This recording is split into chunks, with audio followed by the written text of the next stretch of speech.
everybody. Welcome again to Hellenic TV.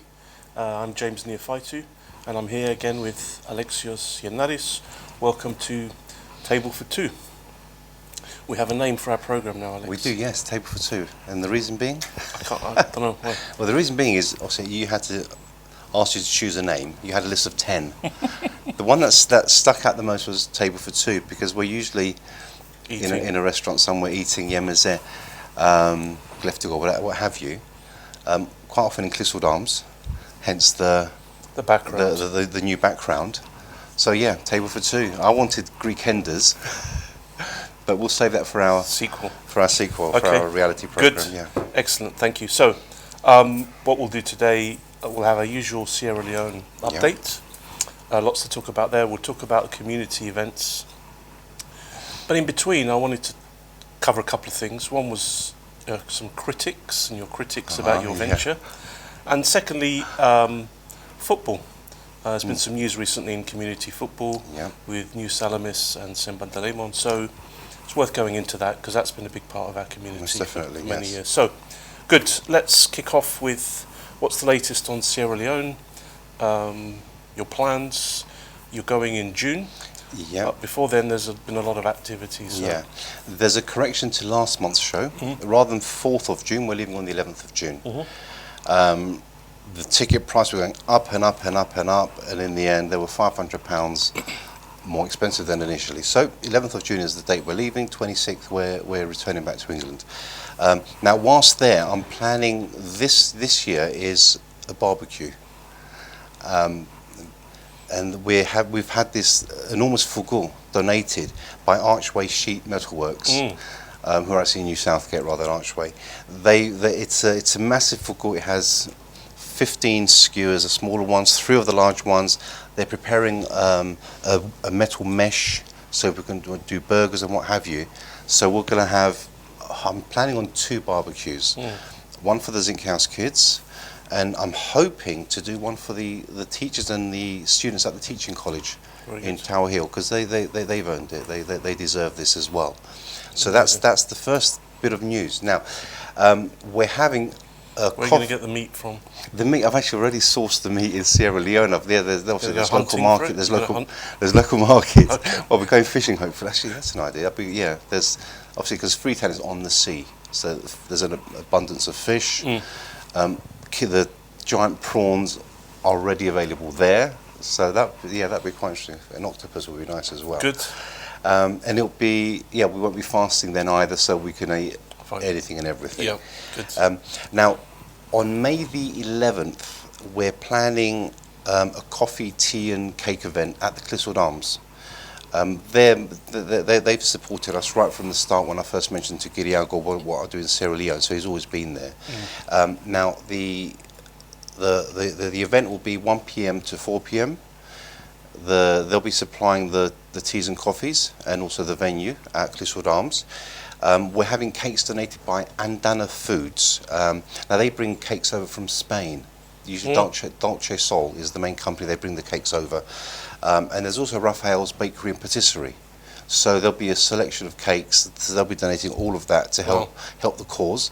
I mean, there's a whole list of things I've asked people if they can bring to the event. It's not just money. If they can bring us pasta, rice, if they can bring us, I've asked for percussion instruments. I love taking percussion instruments for the nurseries there. So there's a massive list which will be available on the screen behind us. Bring a truck outside to take it all the way? I'll see how much there is. I'll probably ask Giriago to store it there. But yeah, so there's a lot happening. Now, last week we had 16 boxes collected from my house by Leon Freights again. These boxes have food, dried food. They have clothes. There's medicine, so there's paracetamol, there's Calpol, all these children's medicines, indigestion medicine. So these are quite common in Sierra Leone. Paracetamol is what they're given with every single illness. Right. Malaria, they have the malaria medication plus paracetamol. Typhoid, they have the typhoid tablet plus paracetamol because it doesn't upset the stomach. So we've got all that going. We've got 3 folding beds donated by one woman. There's a young girl, I won't say her name, but this woman she has the same name as this woman. So she supports this girl and her family. So she's sending 3 folding beds. Now, this family, they sleep on foam, in fact, not even foam mattresses, bits of foam on the floor, which have been soaked during the floods, which are full of insects. So now they're going to have a bed off the ground with a proper mattress, all 3 of them, which is wonderful. There's a playpen, which we're sending for one of the babies there. There's the sewing machine is finally on its way with 5 rolls of fabric for the tailor as well. So there's a lot being sent over there. And also, I've just completed my crowdfunding page. I think we were asking for 2,500. We managed to get about 2,100. But on top of that, there were other private donations, about another 1,000 on top of that. So there's a lot of money for us to use in Sierra Leone. The cost of the airfare I've covered myself. I feel guilty taking it from the crowdfunding, so I've covered all that. So that's the start of it. Now also, I've been selling my late godfather's house. The estate agent Kiriakou of Property Vine, he's actually donated £600 from his commission to Sierra Leone. So this is someone who's doing his job, yet he loved the story of Sierra Leone. His own church helps Africa as well. So he helped us as well with that donation. I think that rounds up the Sierra Leone news. Amazing. Yeah. So with all that goodness and help, I also note that some people have been quite critical of your endeavour. You sometimes see comments. Personally, I never read the bottom half of the internet. That's where all the bad stuff lives. But some people have been saying, why are we helping people overseas, people in Sierra Leone, when we should be helping our own? In speech, whatever that means. So what do you say to the critics? Well, first of all, my own would be my direct family, my children, my grandchildren, my mother, my sisters, nephews. That's my own. But then again, you're my friend of 45, 46 years, so you fall into that category. I've known your sister, or your sisters, and your brother for that long as well. So that's my own. We live in London. My own. We live in England. My own. We can take this all the way. We take it all the way to the whole world. My own. So, as for the term "my own," everything is our own. The comments made have basically been aimed at the colour. I've had 2 comments aimed at the colour. So racist comments. There'll be racist comments, so that's their problem, not so you our don't own. really pay attention to that. I mean, we never force people to give. First of all, we also don't force people not to give to other charities. We don't say don't give to me.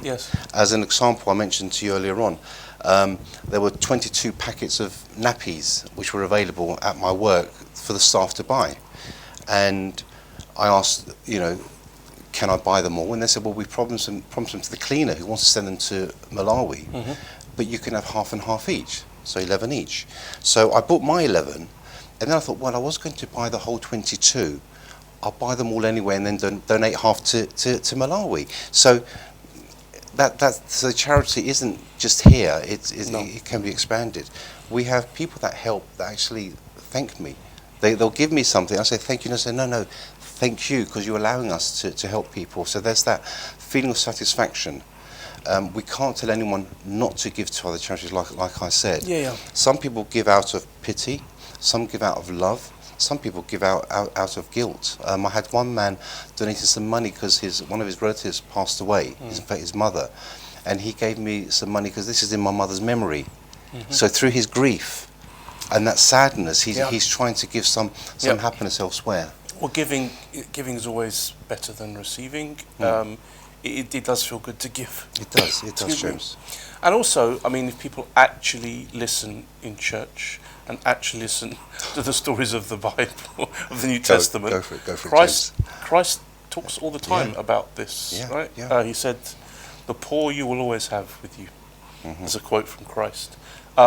Also, in terms of criticism, look in the mirror first. Of course. Direct quote from Jesus there. What he actually said was, take the beam out of your own eye before you take the mote out of your brother's eye. So look after your own. And I'm sure some, these people that criticise may give themselves, but you can do both. We've had food banks in the UK.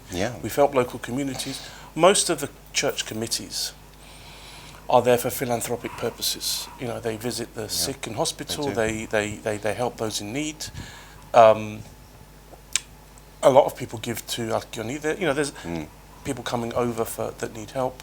You can have both. So I think you can ignore anything that's racist, and the rest, people have a choice. It's a trade-off. Of course, that's what it is. It's that choice. Yeah.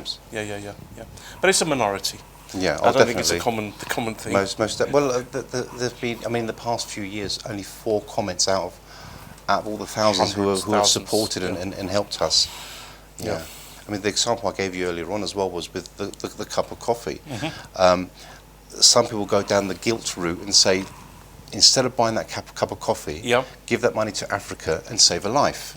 Well, my view on that is, no, have the cup of coffee, feel good that you're having that cup of coffee, and then rather than giving the price of a coffee, give £30 to Africa. But also, if you buy the coffee, you buy a coffee from a high street shop, £4. That £4 is a multiplier, and it supports industries. The farmer will get something. Okay, the farmer might get 5 pence out of that £4, but distribution of the coffee bean, distribution to shops, communities, livelihoods. It's a whole industry that you're helping, and your help in Sierra Leone isn't just a handout.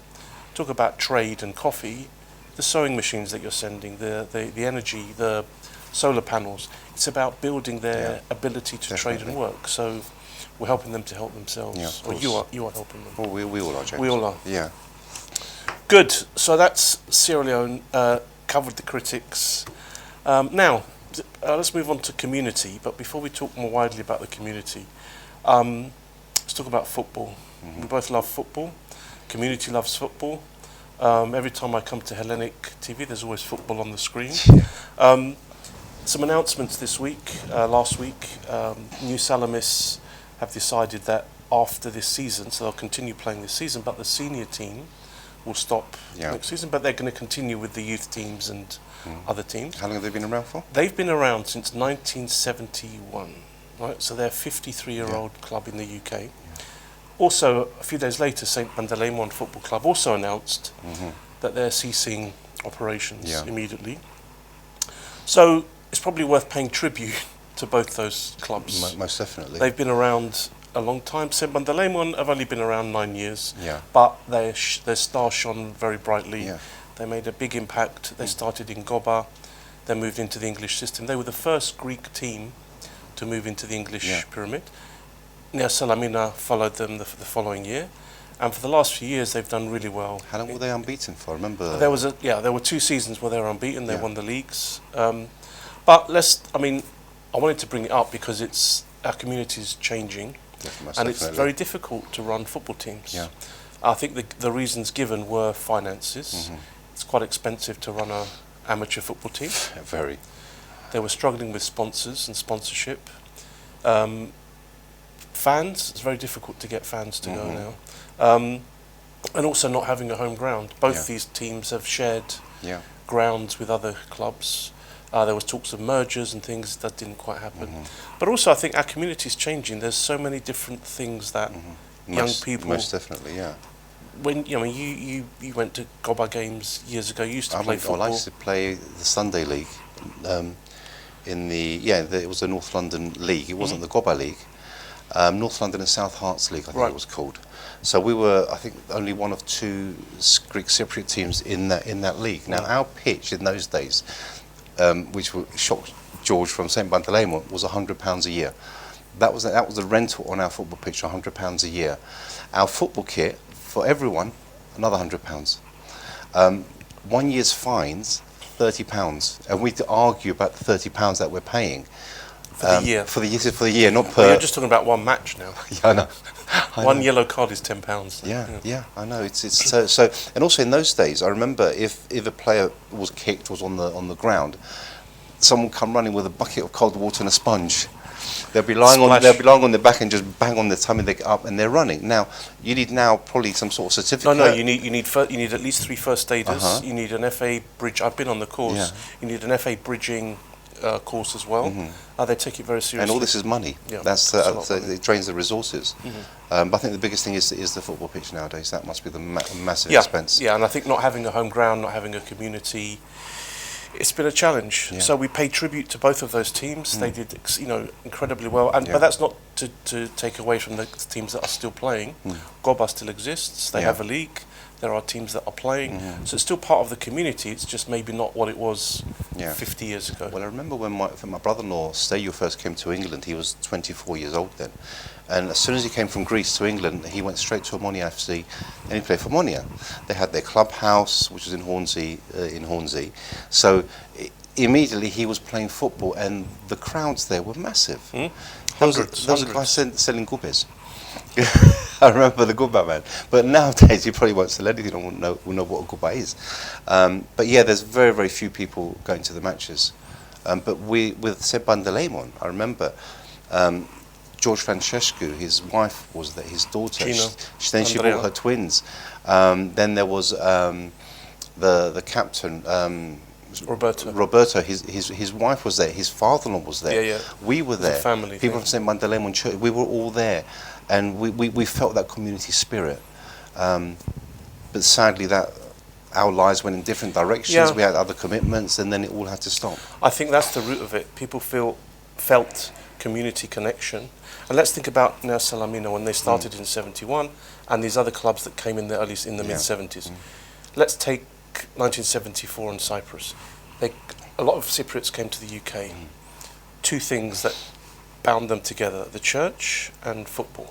That's when Goba started. That's when the churches had their own football teams then. Exactly. Remember, So I guess we're talking about 50 years of our history here. And there are people much more qualified than us to go through it. But from what we've seen, things are changing. People are, young people have different distractions now. There's less of an interest. However, I think it could still continue. And on a happy note, we just heard yesterday that St Panteleimon are donating everything to your charity. Yeah, we're going to have a whole lot of football kits so you now. Have football shirts, footballs that you can take to Sierra Leone. Pumps, the works, and we're going to send to Sierra Leone. So get the first aid kits. So your suggestion before was actually really good that we can start a St Panteleimon football team in Sierra. They can have the name. In Sierra. They can have the name. They can have a football team. They'll have all the materials now. A football pitch for a year that will cost about £30, James. So we can even stretch to actually pay for the football pitch as well. Yeah, so that's wonderful. So good. Long may it continue, and good luck to all the teams that are continuing. Good, excellent. All right, let's finish off now with any community news, events. What's happened recently? What's coming up? Quite a bit happening. We had obviously 25th of March. We're now in May, but we had 25th of March, James. So I was at Hagia Sophia for that, and they had personnel from the Greek Navy there, as always, for this event. So that was quite spectacular. The ambassador of Greece was there giving a speech as well. Once again, Hagia Sophia was packed. There were no seats left. So that was quite an event there. So we still celebrate it. It's very important that we do continue letting people know that we're here. Just because we're here doesn't mean we stop celebrating 25th of March. So that was there. Now, going on from there, I was invited to the ambassador's residence, the Greek ambassador's residence, for another celebration for the 25th of March. He had about 5 events in the day. I was at the last event with the Friends of the Embassy. And whenever I get invited to these events, I always think, do I bring my camera? And the ambassador actually once said to me, such a kind man, he said, no, you're invited here as a guest. But for this last one, he said, but if you want to bring your camera. So I bought it, thankfully, because no one else did. So I was there for that, and that was quite an event. We had an opera singer, Hungarian lady, Elizabeth. She was there singing the Greek national anthem. Her husband's he's actually Greek, so she speaks Greek. So we had her there. Now on Sunday gone, was at St Eleftherios for the feast day of St Gregory of Palamas. Well, it's Gregory Palamas. I'm always confused about this, James. Now, in Greek is Grigori o Palamas, the Palama, but in English it's written as Gregory of Palamas. So it looks as though it's his surname. But anyway, so I was there with the Archbishop for that, and I was actually invited. I don't always get invites. Sure. But George Solomonidis invited me for that. That was good. And then obviously the Hellenic have been happening. So I was at St John the Baptist for the first, and then I was at for the second one I was at Alexios Gennaris with His Eminence again. So and Alexios Gennaris, if anyone hasn't visited yet Alexios Gennaris, you know, it's hidden behind Banaya. It's a secluded little place, and it has its own community. And when you walk in, people will look at you because you're a stranger, but they're still very welcoming there. Yeah. So that's St Barnabas. So if anyone gets a chance to go to St Barnabas, please do. They do English services. I think it's once a month on a Sunday. It's a very popular church, and the English services. When I went to one, and the church was packed full of children. People brought their children from the schools. The school children who go to the local school, St Barnabas, they came for church as well because it was in English and they could understand what the service was about. And it's a beautiful thing to see in our church, especially Alexios Gennaris, where it's generally an older crowd. You could suggest the Alexios Gennaris football team, maybe. Yeah, well, they could start one in the next few years. The 5 and 6 year olds, yeah. Youth team. That's for you. Well, unfortunately, Father Anastassios isn't in London anymore. Anyway, now there's a massive. Oh, how can we forget Father Anastasios? Oh yeah. So that's part of our tribute to St Panteleimon. That was started by Father Anastasios Salabadas in Kingsbury, who's now in Bristol. But that was his vision, and his son Nico. Yeah. So. Hopefully we can continue the name in Sierra Leone. There were you were interviewed, weren't you? Interviewed for Greek TV about it. Yeah. I was live on ERT. Yeah. So it was massive. In Greece, it was massive. The priest who started a football team. That was the story. Well, you know, I had there was a Gasalakis, from Greece, the politician. He came, and his security guard. He goes to me. He said, Do you know there's a priest here who has a football team? I know him. I said, I know him, Father Anastasios. So he actually knows of Father Anastasios because he's also a Salabata. Oh wow! So they were doing a family tree, and they saw this priest in England who started the foot. So Father is massive. He's he's really well known. Now the last bit of the community news is now, back in the days when I worked at Middlesex University, I had a student, Chris Christodoulou. Now he studied classical music. Right. His instrument was a bouzouki, which is something you don't hear. He's actually having his first recital for I think about 7 or 8 years. I've been waiting all these years for it, and I'm going to be in Greece during the recital, so I'm going to miss it. Now it's he's going to be playing J.S. Bach.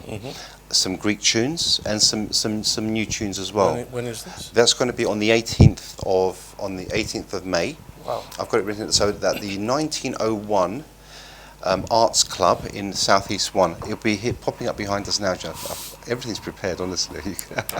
and it'll be at 2 p.m. So he's actually amazing. I've also put a thing in Facebook, and I said if you attend and there's an encore, ask for the Flight of the Bumblebee. Okay. He can play that, can he? He's actually, when he played it at his recital once, his own teacher couldn't keep up on the piano with his bouzouki playing. Amazing. So I'd like to hear that. Yeah. Well, you see it behind us. You can scan the QR code. We're very modern here, James. Good. You know. Excellent. Yeah. Good. Okay, that's it. I think that covers everything. Brilliant. Thank you, viewers. See you next time on Table for Two. Thank you, Alex. You're welcome, James.